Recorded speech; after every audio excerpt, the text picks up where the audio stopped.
Hello, everybody. Hallo. Hi Michael, was geht? Hey, Mattia. Alles gut. Und da sind wir auch schon. And we'll switch to English. Just to make sure True, we're doing it in English. It's always the question with the circus. Is it German or is it English? But today we're in English, which is great. Today we'll do English because we are getting more and more popular and more international, and we want to make sure everybody understands us. Welcome to this new episode of the Revenue Circus Podcast. Every week, every Thursday, noon, your ears and eyes will be massaged every week from now with in this format. Every week with a new amazing guest, and this week, as you can see, we will talk to nobody else than Mattia, co-founder of SDRs of Germany and so many other things. A very warm welcome, and hi, Mattia. Happy to have you. Hi, Michael. Thanks for the invite. I'm super excited. And I'm also excited because Dominic and I were on, we were in Cologne this week for the Revenue Leadership Dinner, and the ZP was happening and everything. So I think we didn't do that much promotion for this podcast, which I always say is not that bad, because that gives us the opportunity to have quite a small audience that we can interact with, which means you guys that are watching at the moment, please feel free to comment and engage with us. This should not just be Michael and me in front of you talking for the next half an hour. We want to engage with you and also know your opinions about the topics that we're going to talk about today, right, Michael? That's exactly right. And this is why I would like to call everybody to be engaged, to write some comments. Our great friend and podcast genius, Dominic, is in the background, and he will take care that all the questions will either be answered or will actually be dropped here in this format, and we can talk about it publicly. So yeah, feel free to engage and to take part in this discussion. We want to have this with you together. And I think this is also the big advantage of what we want to do here in this live format. Other than that, let's just dive right into it. I think there's not much introduction I need to do for you, Mattia, because I have the feeling that everybody and the whole LinkedIn world knows you already. Obviously, looking at your CV, I can see that you are doing 1,000 things at the same time. So sometimes I also wonder how and where you take this energy from.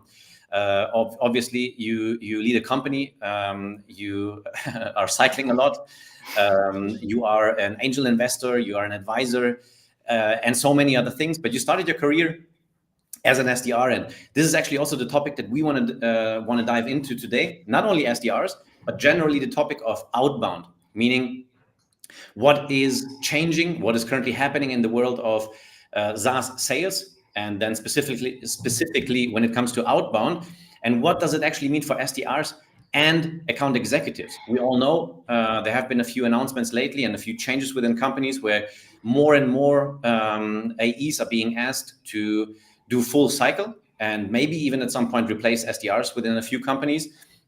So this is very sometimes surprising, but very exciting developments that we see here. And obviously, Mattia, you the expert in this field.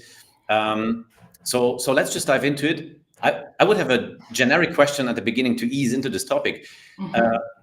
From your point of view, what kind of personality do I need to have to succeed as an SDR or a full cycle account executive? What personality traits should I actually have?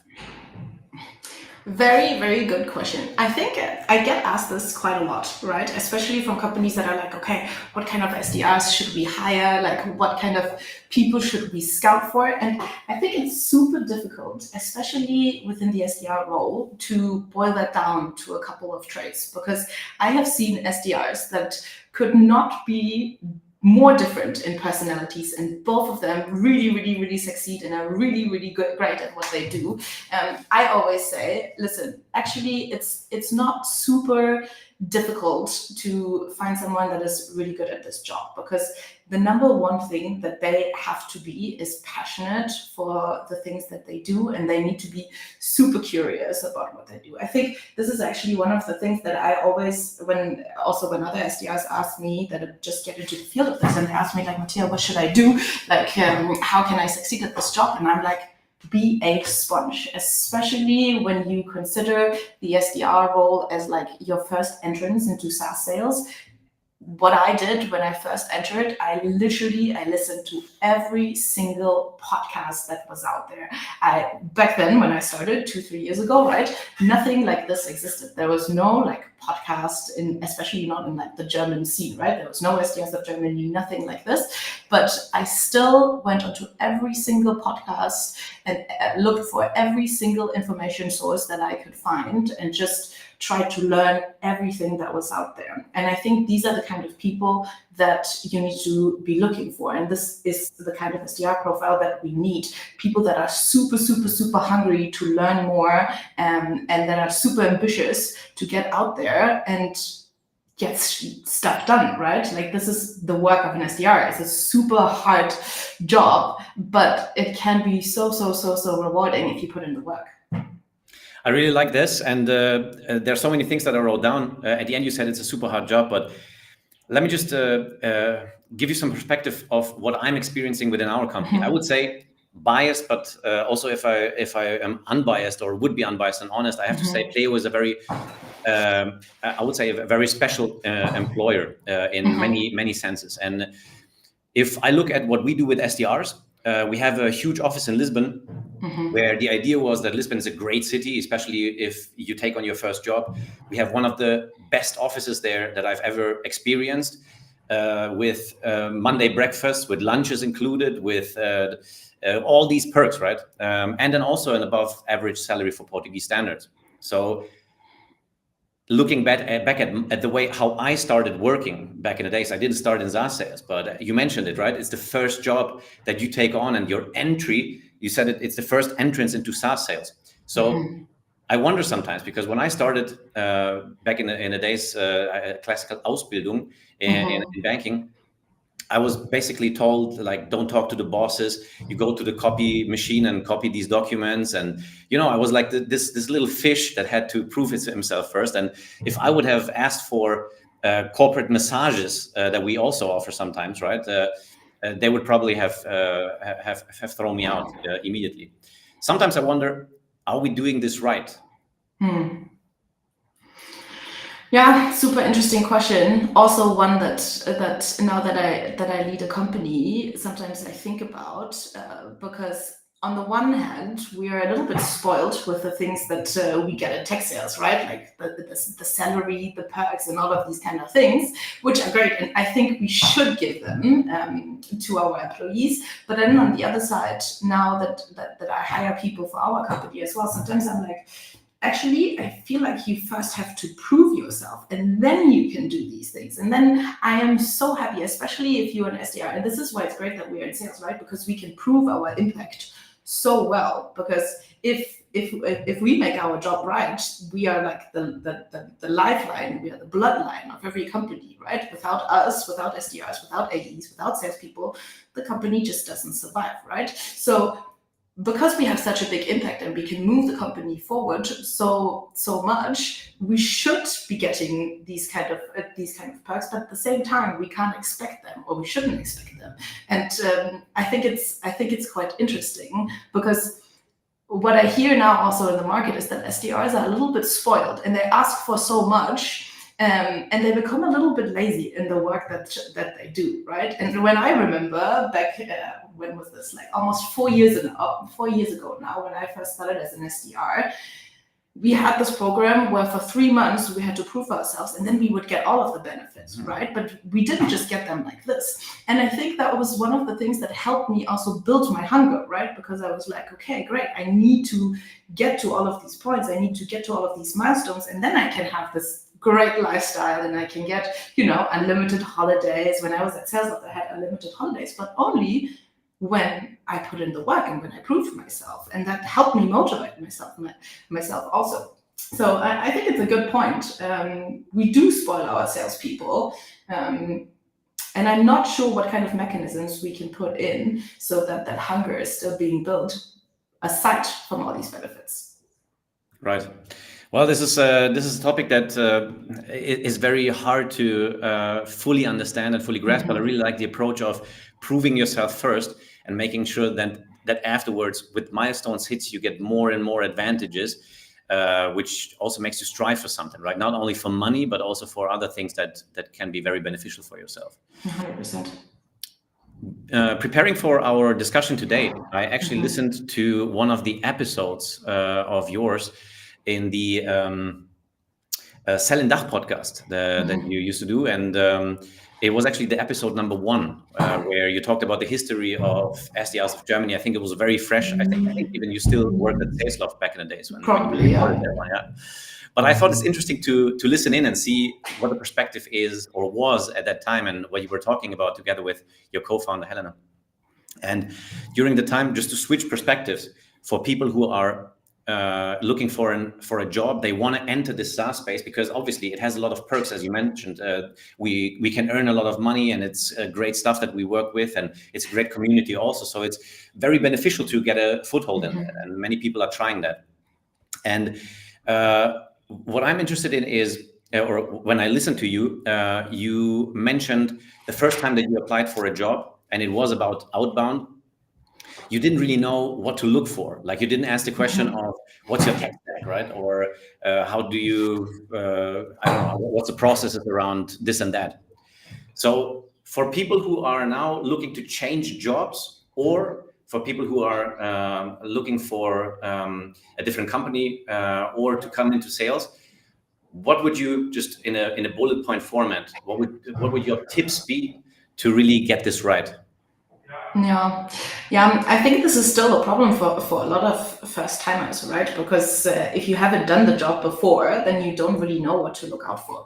And it's quite funny actually, because I worked for 2 companies as an SDR, right? I worked actually for an Austrian company. That was my first SDR job, and I was just kind of thrown into it. I had no idea what kind of different CRMs there were, or sales engagement tools, or how any of it works, right? But I just made it work with the things that I had, right? And for me, this is how the SDR role worked.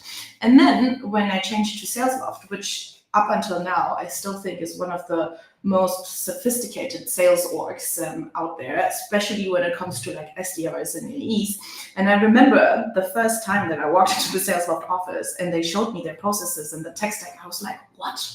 So you're telling me I did this job as an SDR for an entire year like this, like I had just done, and actually I could do it like Salesloft does it, with a sales engagement tool, with a great tech stack, with better incentivizations, better handovers between SDRs and AEs, and my mind was kind of blown, and I was like, shit, next time I really need to make sure that my next job is, or it sets me up for success, like Salesloft did, rather than my first company, right?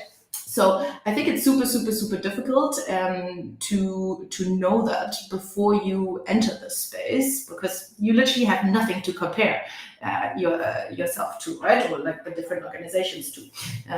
I don't know how it is with you guys at Pleo, but what Salesloft did really, really, really well is they really made their SDRs feel like they are one of the most important people in this business. And I felt so appreciated, and I felt so empowered. And for me, that was such a different feeling than to my first SDR job, because my first SDR job, I thought, well, I'm just this person here that's supposed to cold call, and I'm not really trained and whatever. I just need to hit my goals. So I think for the people that join this space now, all you need to do is go into communities like SDRs of Germany or like Artist Circus and speak to people that are at good companies and that will be able to tell you, hey, this is what you need to be looking out for. I still, until this day, even yesterday, well, 2 days ago at the ZP, I was talking to SDR leaders.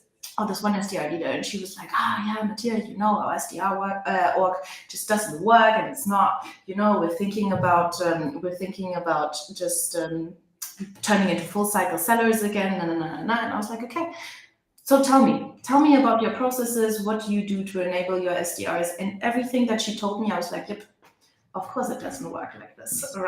And you really need to make sure that, especially when it's your first SDR role, you don't get into a company that doesn't know how to build a proper SDR organization. And let me tell you one thing here, there's not that many companies, especially not in Germany, that know how to build a good SDR org, but it's so crucial. All of my career was built on the things that I've learned at a really good SDR org, which was Salesloft. If I would have not done that, I would have not been where I am. So I think the first job, the first SDR org that you choose for your career start is super important for your entire career. I love it.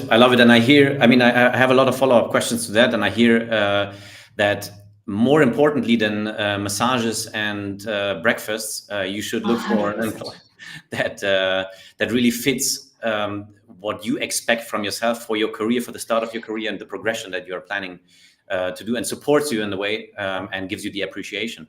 Before we dig into this topic more, and then also find a switch to the full cycle AE topic, we do have a question that actually leads us to that when it comes to supplementing SDRs or adding on them and so on. So there was a question by Oliver in the chat, and here it is.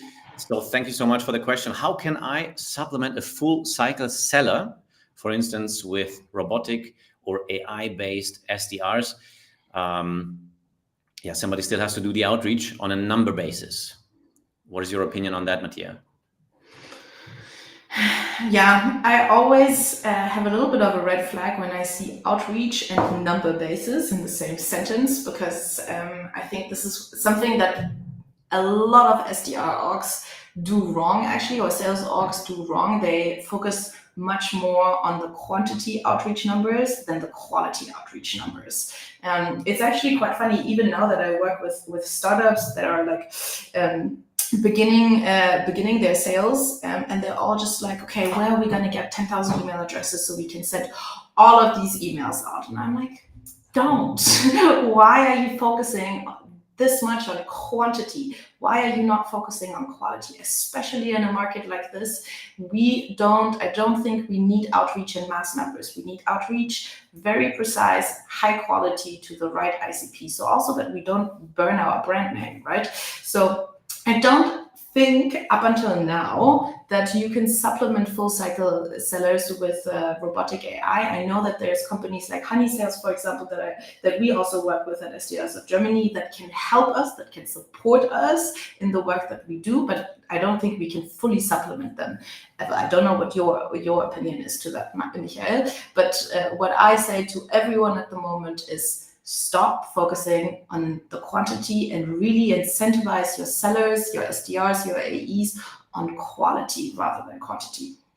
Yeah, I would agree on that fact, and add to it that obviously there is a lot of stuff coming out, and especially when we look at it, AI, there's a lot of development going on. If I look at BAU or 11x and so on and so forth, there's so much going on. And even the CRM tools are trying to adapt to that. HubSpot and Salesforce, obviously, with the money they have to develop. So there's a lot of cool things that are being developed and coming out frequently that enables both SDRs and AEs to do their outreach more efficiently, and then obviously replace or supplement a few of the things that they used to do and now can fully automate. But I also think that currently it doesn't make too much sense to replace because it's just not where it should be to be actually be able to replace.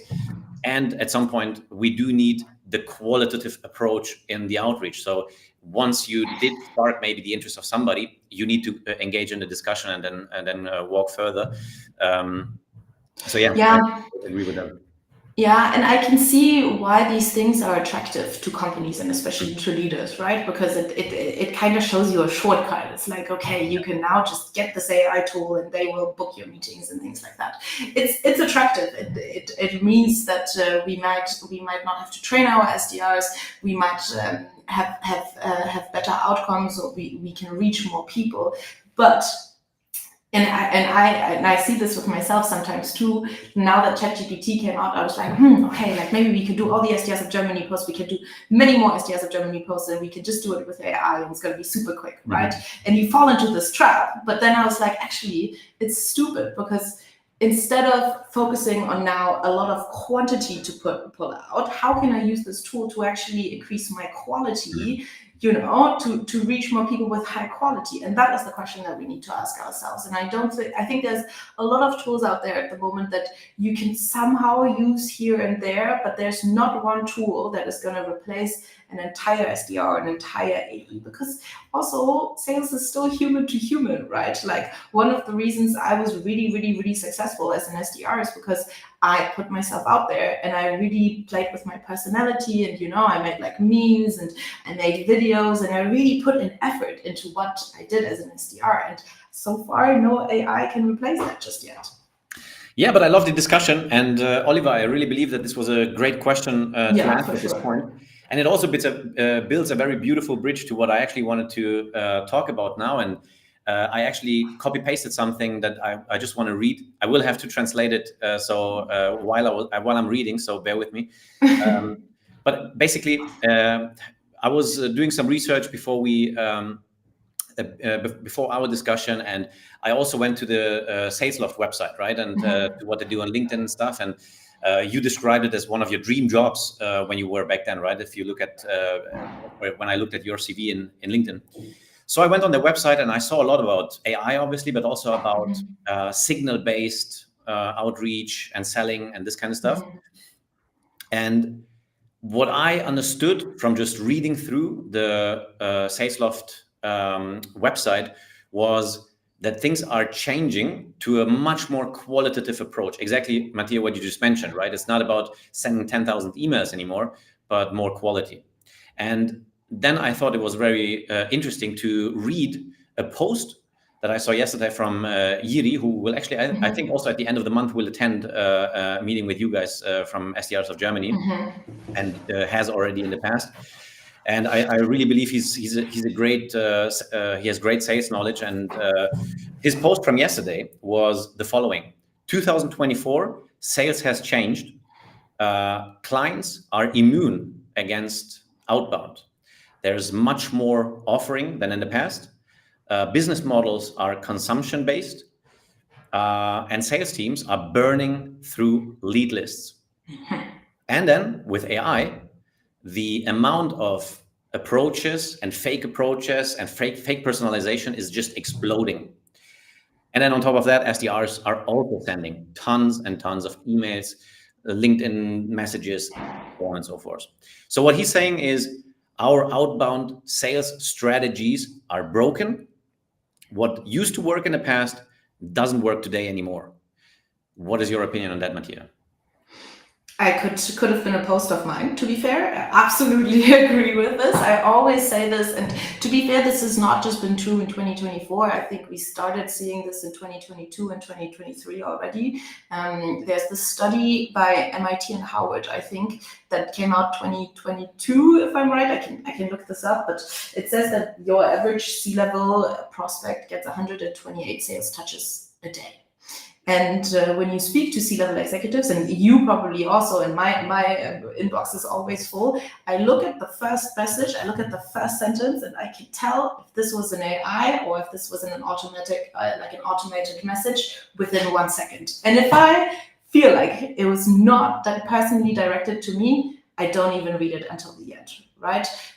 So I think it's absolutely true. Personality and human and the qualitative approach in sales is more important now than ever. And this is why I actually think that the SDR role is more important than ever, because a full cycle salesperson will not be able to put in the work and will not be able to put in the time to do a highly qualitative outreach if he also has to close deals and so on and so forth. So yes, I know we've been seeing this trend also from Salesforce that sales orgs are saying, SDRs don't work, and like we're going to go into full cycle sales again.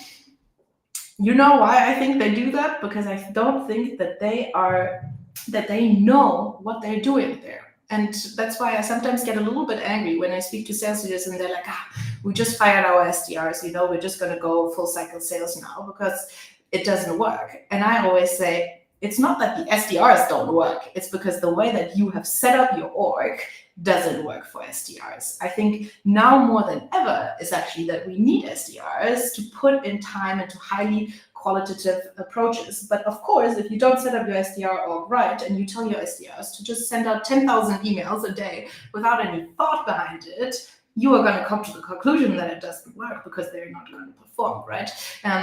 So yeah, actually, I'm realizing this now. This makes me a little bit emotional because SDRs are more important than ever. And I feel like, again, and this is always the topic when it comes to like SDRs and AEs. I think SDRs are always the most vulnerable because if something doesn't work, people in the org will always point to the SDRs first. The SDRs are not great. We need to get rid of them.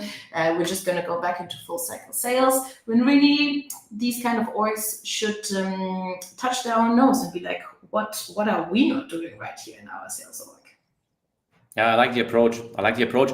And also just to zoom out a little bit, I see that there have been a few comments. So keep going. I really like it. Vincent's amazing overview. Oliver, you also answered to that. If there's more questions, more comments, let's have a discussion and let's bring those ideas, questions in. Even if you disagree, I mean, this is a discussion. We can disagree with each other and have an open discussion. So feel free to join. Challenge me. Challenge us. Exactly. Basically, you touched upon so many different topics right now.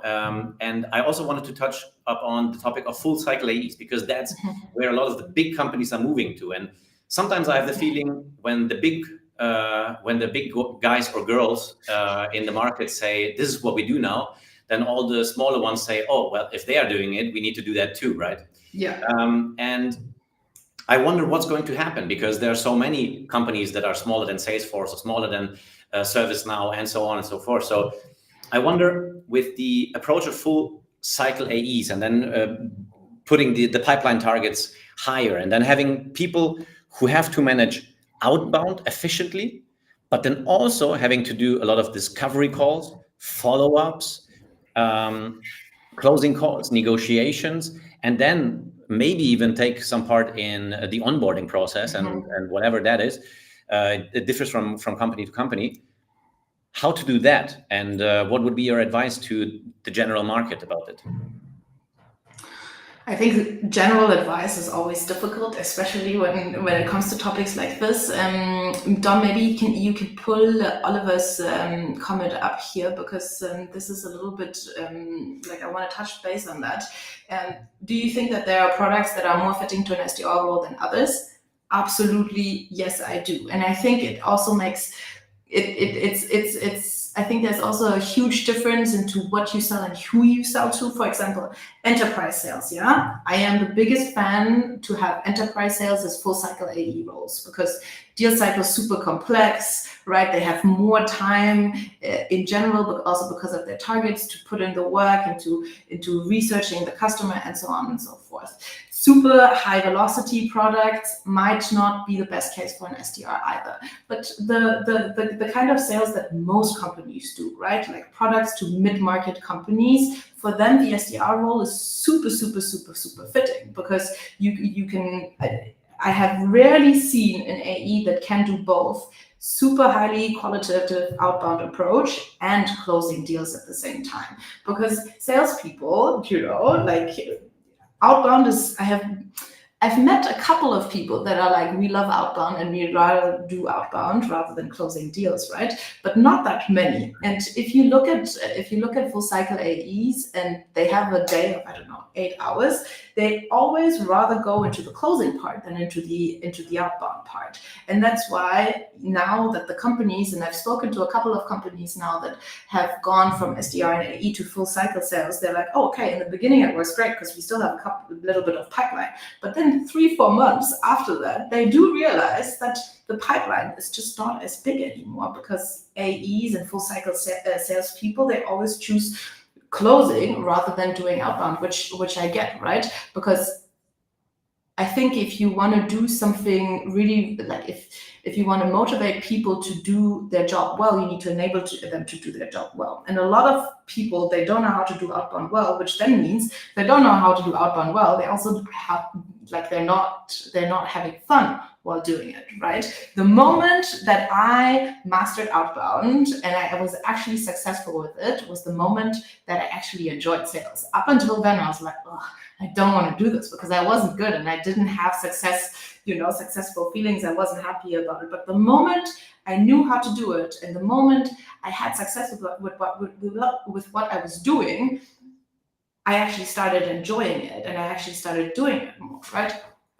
So I think the question is not necessarily should we do SDRs, should we do full cycle? It's more like, what can we do to make our salespeople enjoy their job? And that's the first question when you ask yourself that is, how do we set them up for success? Because as soon as they're successful in what they're doing, they're going to do it more and more and more and more and more, right?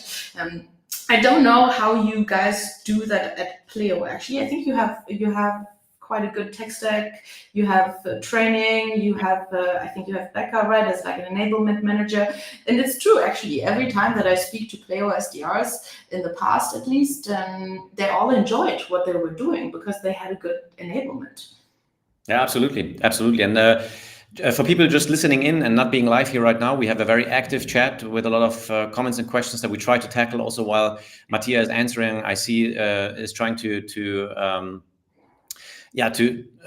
look what is being written and try to react on that. And yeah, I agree. This is super important, and I believe what it would be very interesting for me, because that's also always a topic of discussion, with hiring young people, because usually SDRs and also AEs are rather young people. And there I have two really personal questions, to be honest, that I'm not absolutely sure about. One is in the time of social media, texting, voice messaging, and so on and so forth.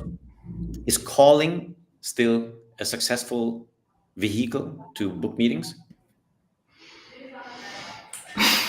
The people that know me are going to laugh now because they know that within my entire time at Sales Loft, I think I did 2 outbound calls within a year because I really did not like calling. I don't even like calling in my private life, right? Every time my phone rings, I'm like, oh, just text me. Why are you not texting me, right? And because I knew that, and because I was like, do you know what? If I call with my personality and with my liking or my disliking for cold calling, I'm not going to be successful with it, which is why I concentrated really, really heavily on the things that I enjoyed doing, which was LinkedIn, which was, memes and videos and like letting my creativeness come out within my outbound strategy. So I think whatever channel you enjoy and whatever channel fits you, you can make it into a successful channel for you. That's why I also always say to SDR leaders, I'm like, I don't think you need to give them call metrics of 50 calls if they really don't enjoy calling. Like, you need to enable them to find their own way of how to do sales successful and how to do sales for them enjoyable, right? And that's the enablement that we need to do as leaders. I think there's not, and this is also one of the mottos of SDRs of Germany, right? There's not one way to do sales the right way. I think it's a very human profession, which means that there's going to be a lot of variety. There's not one blueprint, right? We can give directions and we can give guidelines, but ultimately we should enable our SDRs and our sellers to find their way of successful and enjoyable selling. Yeah, you're touching upon something that really triggers me in a positive way, because this is something that I used to read up on a lot and think about a lot, like enjoying shitty stuff too at some point, right? Or trying to, at least, and trying to get into a rhythm of enjoying things that might be uncomfortable for you. And especially for people who just start a job, learning this trait of going through something that's shitty, because life is never evenly good, right? And positive. But being able to, as an SDR and as an account executive, do stuff on a regular basis, although you don't really love it, but then learning to enjoy it, I think is a trait that probably also made you very successful, because this is a very, very important and highly valuable trait, I would say so.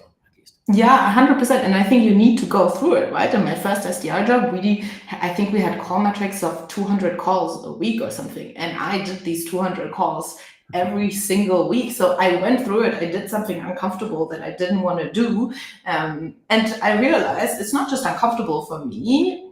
Well, I got over that thing, right? That it was uncomfortable for me. I just said, hey, for me and my personality, this doesn't fit. So let me find another way of doing sales successfully. And that's why I loved SalesLoft, because SalesLoft was, and that's why I said it was my favorite job and my best job ever. I felt like I was in heaven, because SalesLoft really empowered me to try out everything. They didn't give me, they were like, hey, Matteo, we hired you because we know that you're curious and we know that you want to get stuff done. So go and do it. And not once did my manager say, hey, Matteo, you didn't make any call in the last 6 or 7 months, right? What is happening? Because I always brought my numbers with the way that I wanted to do sales. And it also has another benefit on that, because I loved my job at SalesLoft so much, and because it also helped me with my personal development so much. I wasn't just an employee. I mean, I'm not an employee now anymore. I'm a fan of SalesLoft. Actually, they should pay me money every month. I can feel that. Everywhere that I go, I talk about SalesLoft, right? Because they really enabled and empowered me to find my way of doing sales. And I think this is what it's about in a lot of SDR orgs. You know, in a lot of SDR orgs, they just hire an SDR leader, they bring a blueprint, and they try to like fit everyone into this blueprint. The SDRs don't enjoy it, they quit, they don't like it, they leave. And then at the end, the sales org stands there and says, do you know what, the SDR model doesn't work for us, we go back to full cycle sales. And I'm like, nah, it wasn't the SDR model, it was the way that you approached the SDR model that made it fail, right? I think this is super important. And my next question, and we are approaching the end, by the way, and I really love to take a constant look at our chat because it's going off. And thank you so much for the great comments. Also, Oliver, I'm totally with you. Discipline is what makes you do stuff on a regular basis. Even if you are having or experiencing days or moments where you're not motivated, discipline is what's going to take you there and doing that. But Matteo, you just mentioned full cycle AEs and the change that companies might take because of them not setting their people up in the right way. And for the last few minutes that we have the discussion, I really want to touch upon one thing, because the new G2 buyer behavior report is out, and this is why I'm looking at my other screen. And I will analyze it shortly in this podcast as well. But before that, I want to share 1 or 2 stats with you and build up my next question then. However, what are some of the findings there? 2 out of 5 deals are explicitly and only being decided by somebody in the C-suite. So basically, more and more companies are going away from multi-employee buying committees and saying, okay, the CFO decides everything or the CEO decides everything. And what do these people, the higher-ups, want to really see at the end of the day? 2 things are the most important. First of all, they really want to know what's up with AI when it comes to your software. And the second thing is they want to talk about the return on investment and how fast they can get it back. Obviously, most of that is the job of the AE, but as we learn now, more and more AEs are getting more and more involved in outbound. The other question that I ask myself, and even with my team, I have a lot of people who are in their 20s, not necessarily early 20s, but in their 20s. And now you're approaching people who have had an extensive professional career and made it to a position of CEO, CFO, or whatever. So you do find a big difference in experience, in status, and in all these kind of things. Is there something that you experienced in the past where you were able to learn, maybe for yourself, or maybe also train other people in getting this, what I call executive presence? Yeah, I mean, this is literally what I did at SalesLoft, right? When I was working at SalesLoft, this was 2 years ago. No one in Germany had heard of SalesLoft or had heard of Ample Market or Outreach or whatever. Everyone was happy with their CRM in Salesforce or in Microsoft Dynamics or whatever. And here I was as an SDR 24, and I was talking to all of these older sales leaders, telling them now they need to have a sales engagement tool with like tracking and, you know, GDPR. They were all like in the beginning, everyone was like, no, we just implemented Salesforce. We don't want anything else. And I had to really educate my audience on that, even though I had literally 20 years less of experience than they did. And in the beginning, and I think this is what a lot of SDRs and AEs also experience, it feels a little bit intimidating, right? Speaking to like a CEO or a CMO or a CSO that seemingly has so much more experience than you. But for me, the biggest thing that I always say that helped me was the mindset shift, right? I was like, poor you guys, you have learned how to do outbound 20 years ago when we still had gelbe Seiten and we didn't have any technology, right? If you want your org to be at the forefront and to be really great at what they do, you have to think about new innovative strategies. And one of the things that I used a lot was FOMO, right? I was like, hey, in America, everyone's working with this, for example. You or Germany here now are doing the same thing that you've done for the last 20 years. This is not going to get you anywhere. Actually, the Lars Krüger, I don't know if you know Lars Krüger, he posted a video yesterday on Instagram. I think he said he's going to post it next week on LinkedIn. Super good guy, by the way. Follow him if you haven't followed him yet. And he was like, do you know what? The fact that in Germany, we have to apologize for cold outbound and we have to be like, oh, sorry, I know this is the sales call. Do you want to hang up or not? Is actually one of the reasons why our country is not as digitalized and as innovative as all the other countries around us, right? Because sales is one of the key drivers of innovation and digitalization, right? If every company does the same thing that they've done for the last 20 years and no one calls them and says, hey, guys, there's a way better way of doing something, then we're not going to get anywhere, right? So I think that mindset switch doesn't just have to happen for SDRs and AEs, but for the entire country of Germany or of the world, right? Sales and doing outbound is something really good for our economy and for our digitalization and innovation within our space. And we should be proud to help other companies with that process, right? So instead of feeling intimidated, do that mindset switch to, hey, I'm driving this forward. I am helping you. And if then someone's on the other side of the phone or sends back an email and says, don't talk to me, then just feel sorry for them that they are not taking that, that leap into the future and into an innovation. Just move on from it, right? That was my mindset shift when I was an SDR. Yeah, I like that. Good tips. And mindset shift, higher purpose is also what I heard out of it, right? You're doing something that will enable your company, yourself, but also the economy to strive, and also the company that you're talking to. And what you mentioned a couple of times and at the very beginning too, curiosity, like natural curiosity. You want to know more, you want to find something, and you probably shouldn't try to match the status of a CFO, because that's not the purpose why you're calling, right? In the end of the day, and this is not what you should be afraid of, because this is not what you are supposed to do. 100% no, and especially if we go back to the sales loft example, right?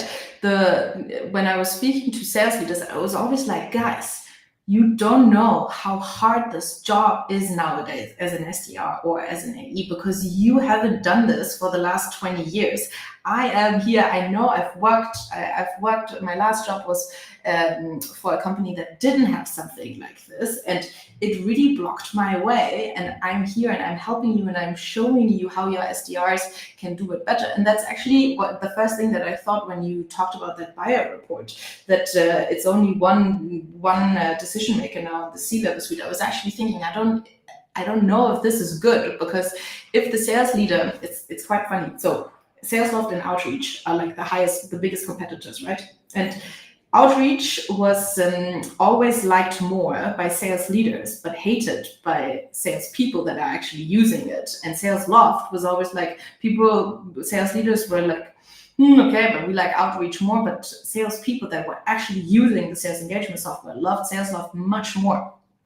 And it was quite funny every time that we lost deals against outreach, because the sales leader was like, oh yeah, we're going to go for this, but the salespeople themselves, the ones that were using the software every single day, hated outreach and hated using it. And I was always approaching them and I was like, guys, make a decision with your salespeople, with the people that are actually using it at the end of the day, right? Because I think that's one of the reasons why software implementations a lot of the times don't work, because someone up there makes a decision and the people that actually are using it every single day, they are not included within that decision. So really, I don't know if this is a good trend, to be fair, that people up there make a decision and maybe the people that are using the software and that are the individual contributors should have more decision power, because they are the ones that are using it at the end of the day. That was just a thought that came into my head. No, it's a good thought and a valid thought. And for anybody who wants to hear more about it, in the target team, and I will analyze the G2 report extensively in the weeks. So feel free. Send it to me also, please, afterwards. Will do. Last or maybe second last question from my side, and I really again have to say, for everybody who's just listening in, I love the chat. We all agreed that the 30s are the new 20s with Caesar's help. Thank you so much for that. I agree, by the way. So yeah. My last question would be the following. And that's, again, from my perspective, we are trying to find more talent, more SDRs. We're actually hiring at the moment, right? And we are in interviews, but we want to hire several people. And we find it quite difficult at the moment to find the right talent. What can you, Mattia, do, and maybe also the community of SDRs of Germany, to enable companies like us, like Pleo, who are looking for the right people, to find those and to bring us together? Yeah. I mean, I always say at the end of the day, recruitment is just like sales at the end of the day, right? Like when I was working for Salesloft and I was selling to sales leaders, I thought about, okay, where are sales leaders that are open for change, that want to improve their tech stack? Where are they, right? And I looked at podcasts, I looked at LinkedIn influencers, and I looked at where are they usually and where can I find them? And I think with recruitment and talent, it's the exact same thing. If you think about great talent, you need to think about where is great talent. And a lot of the times, great talents are ambitious and they don't just do their 9 to 5, but they are curious and they want to learn more. So you can probably find them in communities like SDRs of Germany or Artist Circus and things like that. And then again, so first of all, know your ICP and know where they are and where you can find them, right? And then second of all, I think at the moment, even I don't even, I'm not an SDR anymore, right? But still I get 10 SDR recruitment messages a week, so they did the first step wrong, right? They don't know their ICP. But then the second one, again, is they are automating all of their LinkedIn messages, all of their recruitment messages, and they're just like, hey, I've looked at your profile, I think you're a great fit, let's talk about it.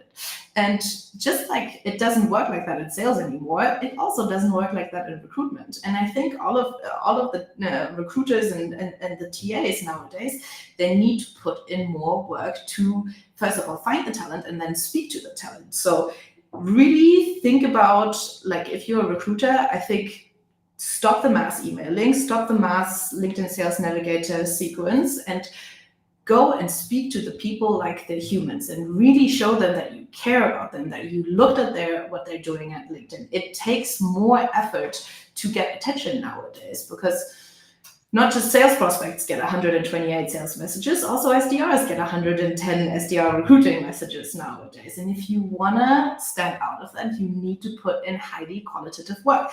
The other day, I got one of my friends is looking for an SDR role, and the only SDR recruiter that she replied to was an SDR recruiter that took the time to send a personalized video to talk about why she thinks actually that person is a great fit for the job. And again, you can see, it's the same thing as sales, right? If you don't put in the effort, you're not going to find it. Now, I don't know how you do it at Pleo and what kind of messages your recruiters send out, but I rarely ever see recruiters putting in the time and actually, and it's so weird because it's such a human profession, and recruiters are always we're in the recruitment world because we love helping people with their careers, but then they don't love it enough to actually put 2 minutes of time into sending a personalized message out there, right? So to any recruiter that's out there, the talent is there. It's just the way that you approach the talent that is wrong, and that needs a new and innovative approach. Great perspective. And then also thank you very much, Mattia, for building up a network that enables those people who want to do more, who want to go above and beyond, and who are great talents, to have a network on finding each other. And then also, you mentioned it, the circus. I mean, it's going to be, it's going to take place again next year in April. And Yes. I think we're all going to be there. And we are very excited for that. And from the experience of last year, or actually this year, I have to say, it was exactly that, right? It was exactly that. People meeting people, very ambitious people. I think I've never been to an event where the courses and the lessons have been visited like this, and where people took notes and really asked questions, and we're not there just to eat some nice lunch, but really to have a good time and learn. So yeah, I fully agree. And now, if you believe it or not, but we're over 50 minutes. So here's my final but very light question to you, but it's very interesting because just recently you founded something else, and it has to do with cycling. And I've seen a lot of posts with you, with New Leads and other people cycling around Berlin and so on. So maybe if you just break it down quickly for us, what are the top 3 advantages, and why should AEs and SDRs also jump on a bicycle and cycle a lot?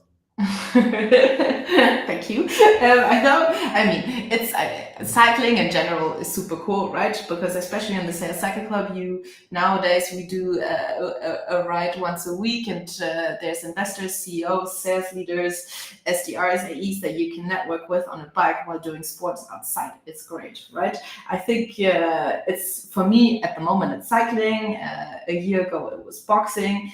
Having something that you could do outside of work, that and you know, as salespeople, we work a lot, and it's sometimes difficult to have a work-life balance. Sport, and especially endurance sports and things like boxing or cycling, are so good for our mental health. So if you've been thinking, or if you've been working too much and you've been thinking about getting into exercise, not because you're going to look better, or you're going to, you're going to look nicer or hotter or whatever, because summer's over now, but because for your mental health, it's so important to have a different outlet, especially as salespeople. And to me, it's always helped me so much to have something else, to have a goal to focus on outside of work, because I think a lot of us salespeople are very competitive and very ambitious, which is great, but also sometimes, it can weigh on our mental health. So if it's the Sales Cycle Club you join, or if it's a boxing gym that you join, or I don't know, a running group that you join, it's not just a great outlet for your mental health, but also a very good networking opportunity if you want to join the Sales Cycle Club. And with those beautiful words and tips, I would say we're closing the discussion for today. Next week, again, Thursday, noon, the next discussion. You had a chance to sign up, and you will have the chance to sign up after this. We are all going to post about it. You will see it on our website, on the LinkedIn side, and so on and so forth. This being said, here it is again. Just scan the QR code and be there next Thursday at 12 o'clock. Now, I want to say thank you to everybody who was involved here. Dominic, for managing everything in the background for this very vibrant chat. And of course, to you, Mattia, for this very great discussion and all those insights that you shared with us. Thank you so much. All thanks back to you, Michael. See you soon. Bye, guys. Bye-bye.